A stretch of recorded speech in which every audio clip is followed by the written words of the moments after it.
আসসালামু আলাইকুম ওয়া রাহমাতুল্লাহি ওয়া বারাকাতুহু। রহমতের বাণী, মাগফিরাতের পয়গাম আর নাজাতের সুসংবাদ নিয়ে এলো আমাদের কাছে রমাদানুল কারীম। আলহামদুলিল্লাহ, আমরা রমাদানুল কারীমের এক এক করে 14টি তারাবি শিক্ষা কেন্দ্রিক প্রোগ্রাম সমাপ্তি করতে পেরেছি। আজকে আমাদের 15তম পর্ব। আজকের তারাবিতে তেলাওয়াত করবে হাফিজে কোরআন 18 নম্বর পারা। 18 নম্বর পারার প্রথম নম্বর পৃষ্ঠা থেকে 20 নম্বর পৃষ্ঠা পর্যন্ত। এখানে অসংখ্য অগণিত গুরুত্বপূর্ণ আয়াতে কারিমাগুলো রয়েছে।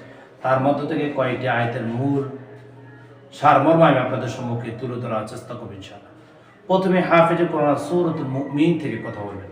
সূরাতুল মুমিনের মধ্যে 1 থেকে 9 নম্বর আয়াতের মধ্যে আল্লাহ সুবহানাহু ওয়া তাআলা মুমিনদের পরিচয় তুলে ধরেছেন।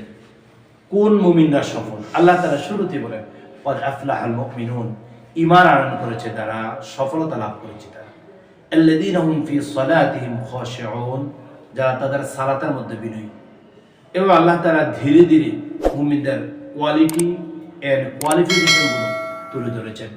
এই গুণগুলো যদি তাদের মধ্যে থাকে, উলাইকা হুমুল ওয়ারিসুন, আল্লাহ তাআলা তাদেরকে জান্নাতের ওয়ারিস বানিয়ে দেবেন। সুবহানাল্লাহ, সুবহানাল্লাহ, বড় চমৎকারময় কথা।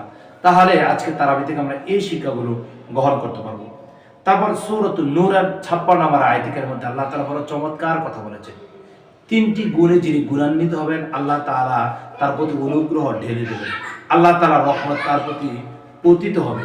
আল্লাহ তাআলা বলেন ওয়া আকিমুস সালাহ ওয়া আতুজ যাকাত ওয়া আতিউর রাসূল লাআল্লাকুম তুরহামুন। যারা সালাত প্রতিষ্ঠা করতে চায়, যারা যাকাত প্রদান করে, ওয়া আতিউর রাসূল, যারা রাসূলকে অনুসরণ অনুকরণ করে, আল্লাহ তাআলার পক্ষ থেকে তাদের প্রতি অনুগ্রহ থাকবে। আল্লাহ তাআলার পক্ষ থেকে তাদের প্রতি বড় দয়া থাকবে। আল্লাহ তাআলার পক্ষ থেকে তাদের জন্য বড় মায়া থাকবে। সে কথাগুলো আল্লাহ তাআলা তুলে ধরেছেন। তবে অন্যথায় আল্লাহ তাআলা বলেন কুল আতিউল্লাহ ওয়া আতিউর রাসূল, হে নবী আপনি বলুন তারা যেন আল্লাহকে অনুসরণ করে, আল্লাহর বিধান মানে, আল্লাহ সুবহানাহু ওয়া তাআলা হাবিবের অনুসরণ অনুকরণের মধ্যে তাদের জীবনকে তারা পরিবর্তন করে। আল্লাহ তাআলা ধীরে ধীরে কথাগুলো তুলে ধরেছেন। তাহলে আজকে তারাবি থেকে আমরা যে শিক্ষা অর্জন করতে পারলাম, যে শিক্ষা লাভ করতে পারলাম, সেটা হচ্ছে 15তম তারাবি থেকে গুরুত্বপূর্ণ কয়েকটি মেসেজ আমরা জানতে পেরেছি। আল্লাহ তাআলার কাছে তৌফিক ভিক্ষা চাচ্ছি। আমাদের 16তম পর্ব দেখার আমন্ত্রণ জানিয়ে এখানে বিদায় নিচ্ছি। আসসালামু আলাইকুম ওয়া রাহমাতুল্লাহি ওয়া বারাকাতুহু।